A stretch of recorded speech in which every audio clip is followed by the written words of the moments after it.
Hello friends, welcome to my YouTube channel Aarti Anjali Vasti. Upcoming episode की update आपके लिए लेकर आई हूँ। वीडियो शुरू करने से पहले मेरी आप लोगों से एक छोटी सी रिक्वेस्ट है, प्लीज वीडियो को हाइप कर देना एंड चैनल को सब्सक्राइब कर देना। Thank you. जो वेद होता है वह बहुत सारा ड्रिंक करता रहता है। तभी यहाँ पे आरती पहुंचती है और वह उसे रोकती है कि आप किस तरीके से क्यों कर रहे हैं वेद जी, आप ये मत कीजिए, ये बहुत ही गलत है और आपकी सेहत के लिए भी अच्छा नहीं है। तभी यहाँ पे हम देखते हैं कि वेद जो होता है वह बोलता है कि अगर आरती तुम मेरी लाइफ में नहीं रहोगी तो फिर मेरी लाइफ में कुछ भी नहीं है, तो या तो फिर तुम रहोगी या तो फिर ये शराब। तो इस तरीके से वो उसको बोलता है, पर यहाँ पे आरती को यह सब देख के बिल्कुल भी अच्छा नहीं लगता है कि वेद जो है वह अपने आप को ही नुकसान पहुंचा रहा है। किसी ना किसी तरीके से, इस तरीके से करके वह खुद को ही नुकसान पहुंचाएगा, अपने शरीर को ही नुकसान पहुंचाएगा। यहाँ पे वेद की इस हालत को देख के आरती को बहुत ही बुरा लगता है और वह उसे रिक्वेस्ट करती है, पर वह उससे प्यार भी बहुत करती है, इसीलिए वह उसे बोलती है कि वेद जी आप यह मत कीजिए, आप प्लीज ये सब छोड़ दीजिए, सब कुछ अच्छा हो जाएगा, सही हो जाएगा। पर वो उसे बार बार बोलता है कि क्या तुम मुझसे शादी करोगी क्या। तो वो बोलती है कि पर वेद जी आप मेरी बात तो सुनिए। तो वो उसे की बात नहीं सुनता है। पर यहाँ पे हम देखते हैं कि वेद जो होता है वो उसे बहुत प्यार करता है शराब पीने के लिए, और वहां पर शराब पी रहा होता है उठाकर, और उसे बस वही अंजलि की बातें याद आ रही होती है कि किस तरीके से अंजलि ने उसे बोला होता है कि ये रिश्ता नाजायज है, और यहाँ पर वो ये भी बोलते हैं कि कल ही तुम्हारी पत्नी है। इस तरीके से वो वही सब चीजें सोच रहा होता है उसके बारे में। तो यहाँ पर उसे याद आ रहा होता है वो सीन, और वो शराब को उठाकर पी रहा होता है। तभी देखते हैं कि वहां पर आरती आ जाती है और आरती वेद का हाथ पकड़ लेती है और उसे शराब नहीं पीने देती है और मना करती है कि वेद जी आप ये क्या कर रहे हो, आप ये शराब क्यों पी रहे हो। और वो वेद को मना करती है, वेद क्या कर रहे हैं आप। तो बोलते हैं कि क्या करूं क्या ना करूं, मुझे कुछ समझ में नहीं आ रहा। यहाँ पर वेद बोलता है कि मैं तुम्हें पता है आरती, बचपन में मैं अपनी माँ से बहुत प्यार करता था, पर मेरी माँ चली गई, मेरा बचपन ऐसे ही गुजरा, और तुम्हें पता है उसके बाद मेरी जिंदगी में तुम आई और मैंने तुमसे प्यार किया, लेकिन तुम भी मेरी जिंदगी से जा रहे हो। तो मैं क्या करूं, शराब ना पीऊं तो क्या करूं, मुझे कुछ समझ में नहीं आ रहा है, मैं क्या करूं किस तरीके से। एक चीज जानती हो आरती, अगर मेरी जिंदगी में तुम नहीं तो मेरी जिंदगी नहीं। इस तरीके से वेद अपने प्यार को बताता है और बहुत ही तकलीफ में होता है। तो यहाँ पर देखते हैं कि आरती को बहुत तकलीफ होता है। तभी वो आरती को यहाँ पर आई लव यू बोलता है कि आई लव यू आरती, मैं बहुत बहुत प्यार करता हूँ तुमसे, इस तरीके से बोलता है। तभी देखते हैं कि यहाँ पर आरती जो होती है उससे वो बोलता है कि एक बात कहूँ आरती, क्या तुम मुझसे प्यार करती हो। तो बात को बोलती है कि वेद जी ये क्या कह रहे हैं आप। तो बोलते हैं बोलो। तो वहां पर हाँ बोलती है, और यहाँ पर तभी वो बोलता है कि क्या तुम मुझसे शादी करोगी। फिर भी वह मना करती है कि चलिए, लेकिन यहाँ पर फिर वेद के पूछने पर वो बोलती है हाँ शादी करूंगी, पर हमारी शादी होगी नहीं। इसी बीच में वो बात करते हैं और यहाँ पर तभी कली का फोन आ जाता है और कली बोलती है कि मैं कली बोल रही हूँ।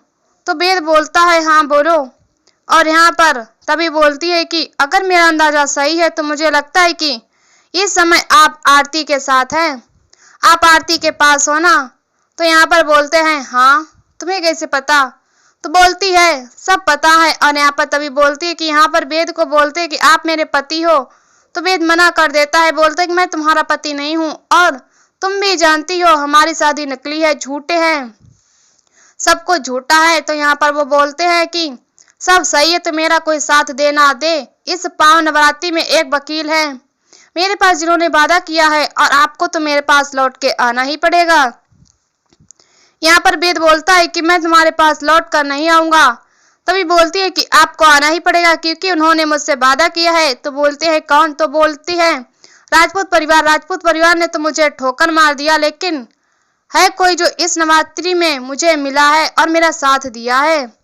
बोला कि वो मुझे वापस लौटा देंगे। इस तरीके से वो बात करते हैं। तभी देखते हैं कि कली इतना बोल करके फोन वहां पर रख देती है और जो वेद होता है वो वहां पर बात करता है आरती से और आरती पूछती है कि क्या बोली, तो वो बोलता है कि वो बता रही थी कि कोई वकील है जो उसका साथ देगी। तभी देखते हैं इतने बीच में जो उसकी माँ होती है आरती की अंजलि, वो अंजलि का फोन आ जाता है और अंजलि बोलती है कि माँ बोल रही हूँ। तो बोलती है हाँ माँ बोलिए।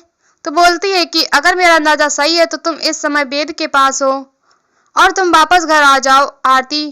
तो आरती बोलती है माँ कि आप क्या करें। तो बोलती है हाँ। तो वह पूछती है माँ आपको कैसे पता। तो बोलती है मुझे पता है, मैं बोल रही हूँ कि तुम घर आ जाओ, वेद को वहां पर छोड़ो और घर पे आ जाओ। तभी बोलती है कि माँ, तभी बोलती है कि मेरी बात सुनो आरती, और तुमने यही बोला था ना कि मैं तुम्हें पाल पोस कर बड़ा नहीं किया है, मैंने तुम्हारी उंगली पकड़कर तुम्हें चलना नहीं सिखाया। भले मैंने तुम्हें चलना नहीं सिखाया लेकिन मैंने 9 महीने तुम्हें कोख में रखा है और तुम्हारे पापा और मैंने मिलकर देखा था लेकिन सपना, लेकिन तुम्हारे पापा की डेथ हो गई और मैं जिंदा लाश रही, लेकिन फिर भी तुम्हें कुछ नहीं होने दिया। वो अपनी माँ जो होती है वो बेटी को बहुत अच्छे से जानती है। इस तरीके से वो बोलती है और वो उसे घर आने के लिए बोलती है। तभी बोलती है ठीक है माँ। यहाँ पर वेद जो होता है वो फोन ले लेता है और बोलता है कि एडवोकेट मैम, मैं आपसे रिक्वेस्ट करता हूँ आप हमारे बीच में बताइए, मैं बहुत प्यार करता हूँ और मैंने आपको बताया था वो शादी ना ले। तभी देखते हैं कि अंजलि उसको डांटती है और बोलती है कि ये शादी जो है वो कोर्ट में साबित करना है कि क्या सही है क्या गलत है, लेकिन फिलहाल के लिए भी तुम वहां से हट जाओ। और वो बोलती है कि आरती तुम घर पे आओ। तो आरती जो होती है वेद से सॉरी बोलती है और बोलती है कि वेद जी सॉरी, और मैं जा रही हूँ लेकिन मैं वापस आऊंगी जरूर। इस तरीके से वो वादा करती है और यहाँ पर वेद को बोलती है कि मैंने इस नवरात्रि में एक मन्नत मांगी थी जो कि मेरी पूरी हो गई, और वो मन्नत ये थी कि मेरी माँ ठीक हो जाए, और मेरी माँ ठीक हो गई।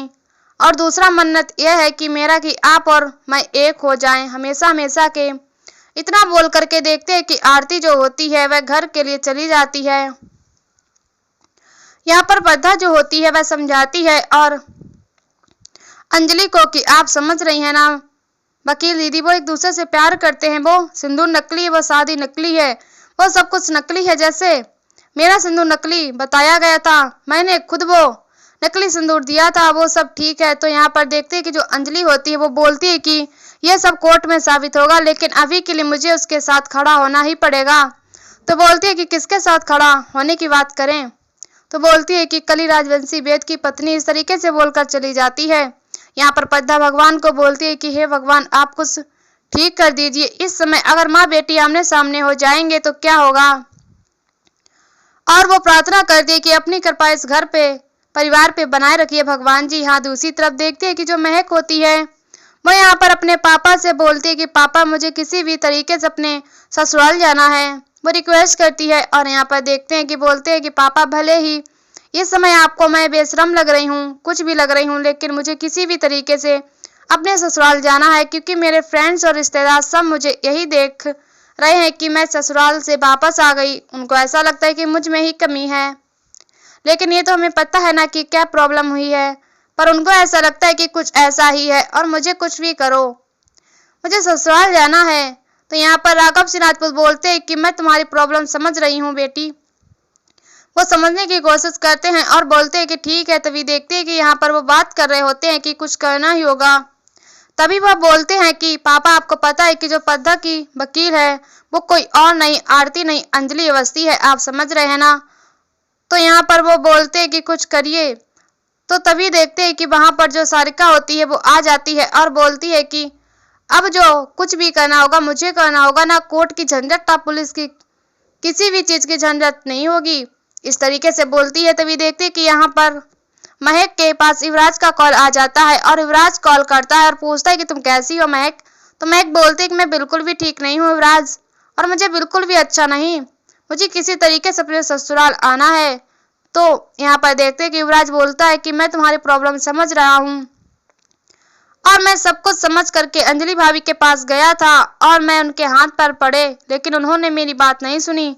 मैं सोच रहा था कि किसी तरीके से वो हमारा रिश्ता मान ले। मैं तुम्हारे लिए गया था और मैं उनके पैर पकड़ने की कोशिश किया, लेकिन उसने अपना पैर छूने नहीं दिया। इस तरीके से बोलते हैं और बोलते हैं कि 2 कट टके की जो वकील है वो मेरे साथ इस तरीके से की तो क्या अच्छा लगता है, मैं राजपूत परिवार का दामाद हूँ। इस तरीके से बोलता है। तभी सारिका जो होती है वो फोन मांग लेती है और बोलती है कि लाओ मैं फोन मुझे दो, और फोन ले लेती है और वो बात करती है और युवराज से बोलती है कि क्या हुआ युवराज। हाँ युवराज बोलो।